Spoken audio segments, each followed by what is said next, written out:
And it sounds simple until life proves it to you. You can move to a new city. You can start a new relationship. You can get a different job. You can make new friends. You can tell yourself this time will be different. But then one text goes unanswered. One person pulls back. One awkward moment happens. And suddenly you're right back in the same emotional place you've been before. The same anxiety, the same overthinking, the same fear, the same feeling that somehow, no matter what changes around you, you are still stuck with you. And that can feel deeply discouraging because when that happens enough times, it's easy to start believing that change isn't really possible, that maybe this is just who you are. Maybe you'll always be the person who gets attached too quickly, or the person who panics when someone goes quiet, or the person who says it's fine when it's not fine, and then later feels frustrated for not speaking up. I'm Matthew Hussey, and after years of coaching people through love, confidence, self-worth, and emotional patterns, I've learned something important. Real change is not usually dramatic. It's rarely instant, and it almost never begins with becoming a completely different person overnight. Real change begins much smaller than that. It begins with what I call the 5% rule. But before we get to that, we need to talk about the thing that keeps so many people stuck: the wall. We all have one. Your wall is the story you've unconsciously learned to expect from life. Maybe your wall says, "People always leave. If I show too much, I'll get hurt. If someone becomes distant, it means I've done something wrong. Men can't be trusted. Women lose interest the moment someone better comes along. If I'm not perfect, I'll be rejected." At first, these don't feel like stories. They feel like facts. That's what makes them powerful. Because once your nervous system has been trained to look for something, you start seeing it everywhere. If you grew up around unpredictability, you may now be hyper alert to shifts in people's moods. If you've been abandoned before, you may be constantly bracing for the next abandonment.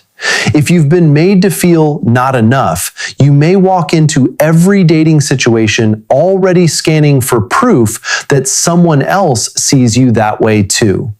And here's the problem. Whatever you keep looking for, you become more likely to find. Not always because it was definitely there from the start, but because your focus shapes your interpretation, your behavior, and eventually your outcomes. Let me give you an example. I once worked with someone who had a deep fear of being left out and rejected. She started seeing a man she genuinely liked. Things seemed to be going well. Then one evening, he had a small get-together with some friends and didn't invite her. To someone else, that might have been mildly disappointing, but to her, it hit the deepest part of an old wound. Instantly, her mind translated the event into, "He doesn't care. I'm not important." This is the beginning of the end. So she messaged him abruptly, asking why she hadn't been invited. He replied that it was just a casual catch-up with old friends and said he'd call her later. But by then, she was too activated to receive that calmly, so she shut it down, coldly, quickly, defensively. And when he didn't pursue the conversation the way she hoped, it only seemed to confirm the belief she already carried. "See, people always let me down."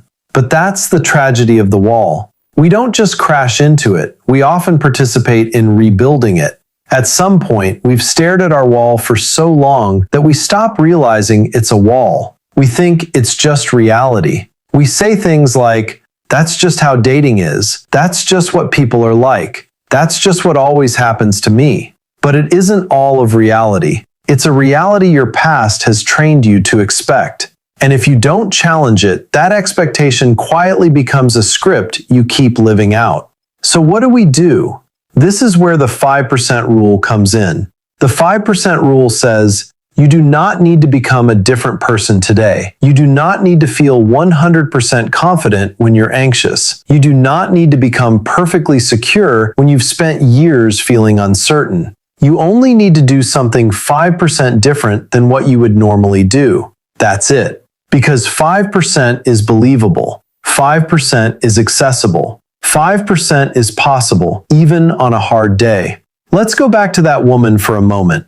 In the moment she felt excluded, her nervous system took over. She reacted from fear, pain, and protection. Now, if I had told her, just be calm, secure, and beautifully vulnerable, that probably would have felt impossible. But 5% different? That might have looked like this. Instead of sending an accusatory message, she pauses for 10 minutes. Instead of saying, don't bother, she says, okay, let's talk later. Instead of disappearing into her hurt, she follows up later with honesty. I think this brought something up in me, and I'd rather talk than react.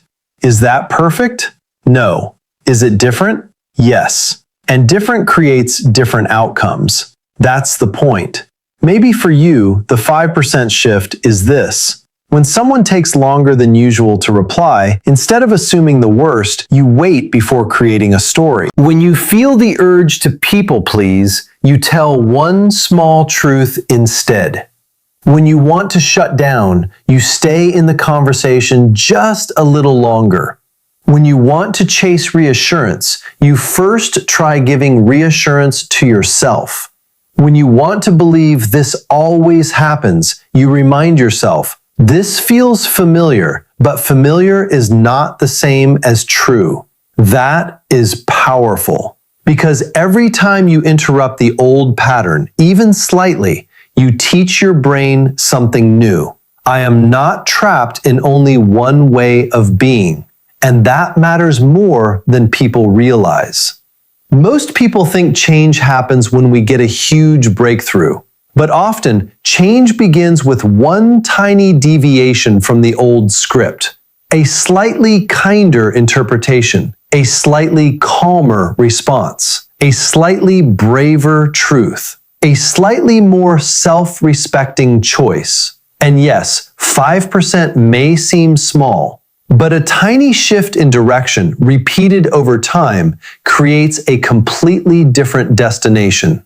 If two people leave from the same point but head off at slightly different angles, they do not end up in the same place. Your life works like that too. A 5% shift today may save you months of pain later. A 5% shift in dating may stop you from over-investing in the wrong person.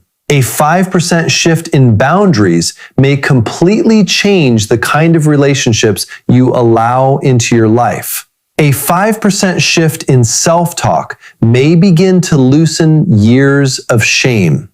So if you've been feeling discouraged, if you've been thinking, why do I keep ending up here? I want you to hear this clearly. You do not need to fix everything at once.